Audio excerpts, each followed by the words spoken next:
Irish history. Historians estimate that Ireland was first settled by humans at a relatively late stage in European terms, about 10,000 years ago. Around 4000 BC, it is estimated that the first farmers arrived in Ireland. Farming marked the arrival of the New Stone Age. Around 300 BC, Iron Age warriors, known as the Celts, came to Ireland from mainland Europe. The Celts had a huge influence on Ireland. Many famous Irish myths stem from stories about Celtic warriors. The current first official language of the Republic of Ireland, Irish or Gaelic, stems from Celtic language. Early Christian Ireland. Following the arrival of St. Patrick and other Christian missionaries in the early to mid-5th century, Christianity took over the indigenous pagan religion by the year 600 AD. Irish Christian scholars excelled in the study of Latin, Greek and Christian theology in monasteries throughout Ireland. The arts of manuscript illumination, metalworking and sculpture flourished and produced such treasures as the Book of Kells, ornate jewellery and the many carved stone crosses that can still be seen across the country. The Viking era. At the end of the 8th century and during the 9th century, Vikings, from where we now call Scandinavia, began to invade and then gradually settle into and mix with Irish society. The Vikings founded Dublin, Ireland's capital city, in 988. Following the defeat of the Vikings by Brian Boru, the High King of Ireland, at Clontarf in 1014, Viking influence faded. The Norman era. The 12th century saw the arrival of the Normans. The Normans built walled towns, castles and churches. They also increased agriculture and commerce in Ireland. Plantations and penal laws. After King Henry VIII declared himself head of the Church in England in 1534, he ensured that the Irish Parliament declared him King of Ireland in 1541. From this time up to the late 17th century, an official English policy of plantation led to the arrival of thousands of English and Scottish Protestant settlers. The most successful plantation occurred in Ulster. From this period on, sectarian conflict became a common theme in Irish history. The 17th century was a bloody one in Ireland. It culminated in the imposition of the harsh regime of penal laws. These laws set about disempowering Catholics, denying them, for example, the right to take leases or own land above a certain value, outlawing Catholic clergy, forbidding higher education and entry to the professions, and imposing oaths of conformity to the state church, the Church of Ireland. During the 18th century, strict enforcement of the penal laws eased, but by 1778, Catholics held only about 5% of the land in Ireland. Union with Great Britain. In 1782, a parliamentary faction led by Henry Grattan, a Protestant, successfully agitated for a more favourable trading relationship with England and for greater legislative independence for the Parliament of Ireland. However, London still controlled much of what occurred in Ireland. Inspired by the French Revolution, in 1791, an organisation called the United Irishmen was formed with the ideal of bringing Irish people of all religions together to reform and reduce Britain's power in Ireland. Its leader was a young Dublin Protestant called Theobald Wolfe Tone. The United Irishmen were the inspiration for the armed rebellion of 1798. Despite attempts at help from the French, the rebellion failed, and in 1801 the Act of Union was passed, uniting Ireland politically with Britain. In 1829, one of Ireland's greatest leaders, Daniel O'Connell, known as the Great Liberator, was central in getting the Act of Catholic Emancipation passed in the Parliament in London. He succeeded in getting the total ban on voting by Catholics lifted, and they could now also become members of Parliament in London. After this success, O'Connell aimed to cancel the Act of Union and re-establish an Irish Parliament. However, this was a much bigger task, and O'Connell's approach of non-violence was not supported by all. Such political issues were overshadowed, however, by the worst disaster and tragedy in Irish history, the Great Famine. The Great Famine. Potatoes were the staple food of a growing population at the time. When blight, a form of plant disease, struck potato crops nationwide in 1845, 1846 and 1847, disaster followed. Potatoes were inedible and people began to starve to death. The response of the British government also contributed to the disaster.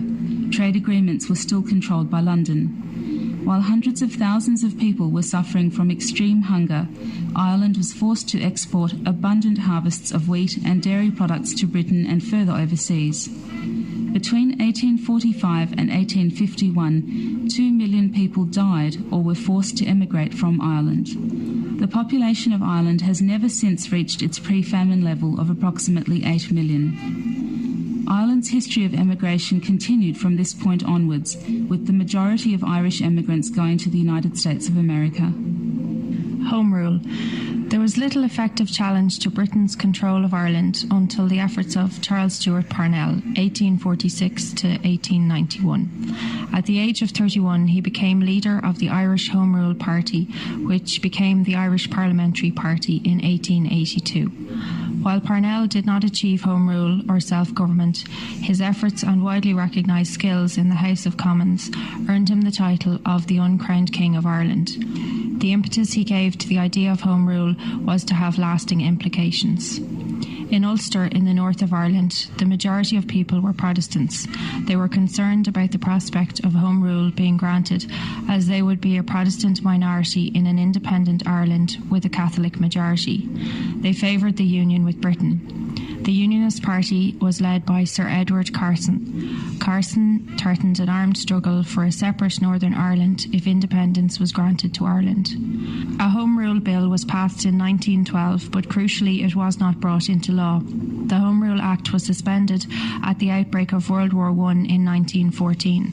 Many Irish nationalists believed that Home Rule would be granted after the war if they supported the British war effort. John Redmond, the leader of the Irish Parliamentary Party, encouraged people to join the British forces, and many did join.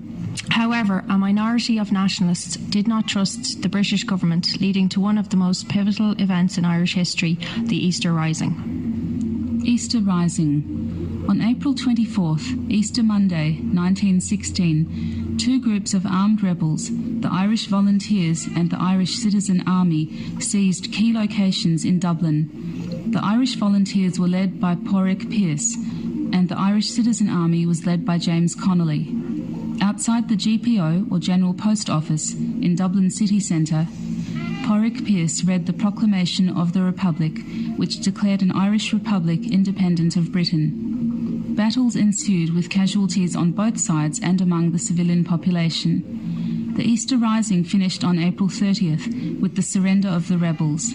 The majority of the public was actually opposed to the rising. However, public opinion turned when the British administration responded by executing many of the leaders and participants in the rising. All 7 signatories to the proclamation were executed, including Pearse and Connolly. 2 of the key figures who were involved in the rising who avoided execution were Eamon de Valera and Michael Collins. In the December 1918 elections, the Sinn Féin party, led by Eamon de Valera, won a majority of the Ireland-based seats of the House of Commons.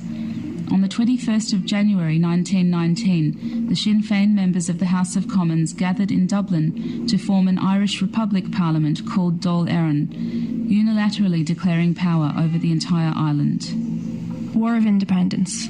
What followed is known as the War of Independence, when the Irish Republican Army, the army of the newly declared Irish Republic, waged a guerrilla war against British forces from 1919 to 1921. One of the key leaders of this war was Michael Collins. In December 1921, a treaty was signed by the Irish and British authorities. While a clear level of independence was finally granted to Ireland, the contents of the treaty were to split Irish public and political opinion. One of the sources of division was that Ireland was to be divided into Northern Ireland, 6 counties, and the Irish Free State, 26 counties, which was established in 1922. Civil War.